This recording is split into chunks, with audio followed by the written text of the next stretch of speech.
Love कुश ने सुनाई राम कथा और पूरा नगर रोने लगा।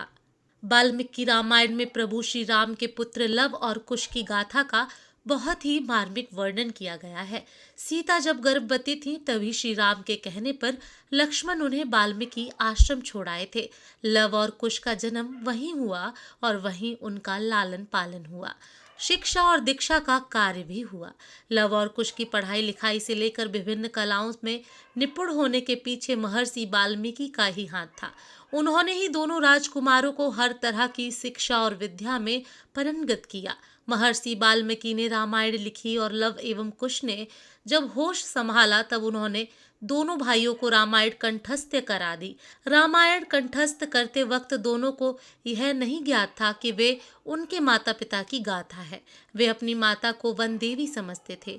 राम कथा कंठस्थ करते वक्त लव और कुश के मन में कई प्रश्न थे।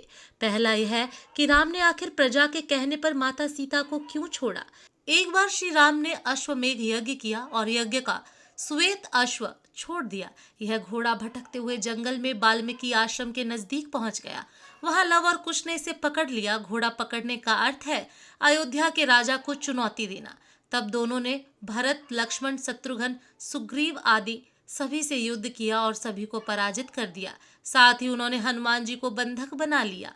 यह सुनकर राम स्वयं युद्ध करने के लिए आए और जब राम ने अपना वाण धनुष पर चढ़ाया तभी ऋषि वाल्मीकि आ गए और कहने लगे कि आप ये क्या कर रहे हैं, बालकों पर तीर चला रहे हैं। तब वाल्मीकि राम और लवकुश को समझाकर युद्ध को रोकते हैं और लव एवं कुश से कहते हैं कि ये तुम्हारे पिता के समान है, इनसे क्षमा मांगो।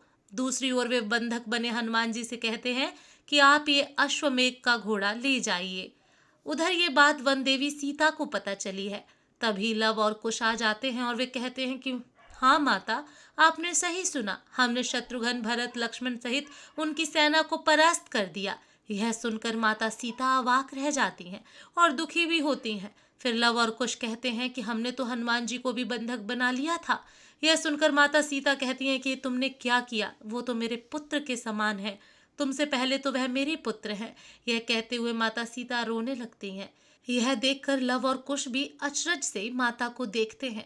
फिर वो कहते हैं कि हमसे लड़ने तो स्वयं अयोध्या के राजा राम आए थे। माता सीता पूछती हैं, क्या राम आए थे और क्या तुमने उन पर वाण उठाया। लव और कुश कहते हैं कि नहीं माता, हमारे वाण तो पहले से ही उठे हुए थे।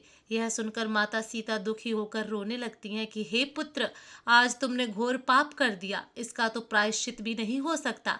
माता को रोता देखकर लव कुश की आंखों में भी आंसू आ जाते हैं। तब माता सीता रोती बिलखती हुई बोलती हैं कि यह तो घोर पाप है प्रभु, कोई पुत्र अपने पिता पर कैसे वाण उठा सकता है, अब मैं कैसे इसका प्रायश्चित करूंगी।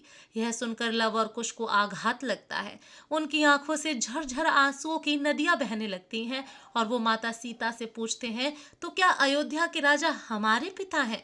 माता सीता रोती रहती हैं।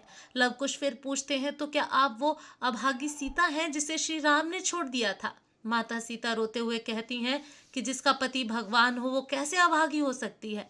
तभी वहां वाल्मीकि ऋषि आ पहुंचते हैं और वे रोते हुए लव और कुश को कहते हैं कि हाँ, ये तुम्हारी माँ सीता है और प्रभु श्री राम तुम्हारे पिता हैं।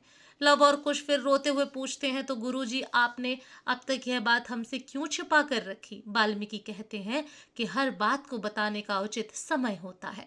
फिर वाल्मीकि समझाते हैं कि इसमें तुम्हारे पिता का कोई दोष नहीं, यह तो अयोध्या की प्रजा का ही दोष है और अब वक्त आ गया है तो तुम राम और सीता की कथा को उन्हें सुनाओ। वाल्मीकि ऋषि की आमा से लव और कुश संपूर्ण अयोध्या में घूम घूम कर राम और सीता की कथा के साथ ही माता सीता की व्यथा को भी गाकर सुनाते हैं। यह सुनकर अयोध्या वासियों का रो रो कर बुरा हाल हो जाता है।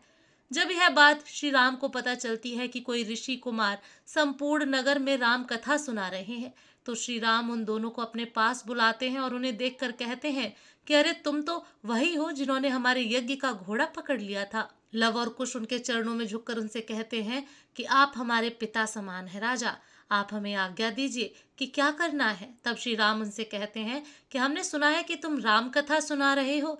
तब लव और कुश कहते हैं कि हाँ, हमारे गुरु ने हमें यह कथा सुनाई है। फिर श्री राम कहते हैं, क्या तुम यह कथा हमारे राज दरबार में सुनाओगे।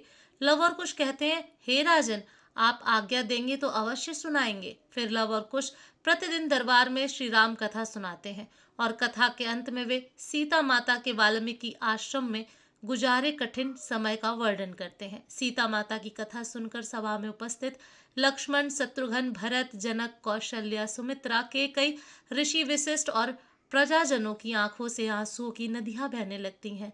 तब अंत में इसी कथा के दौरान वे ये प्रकट कर देते हैं कि हम उसी सीता के पुत्र हैं।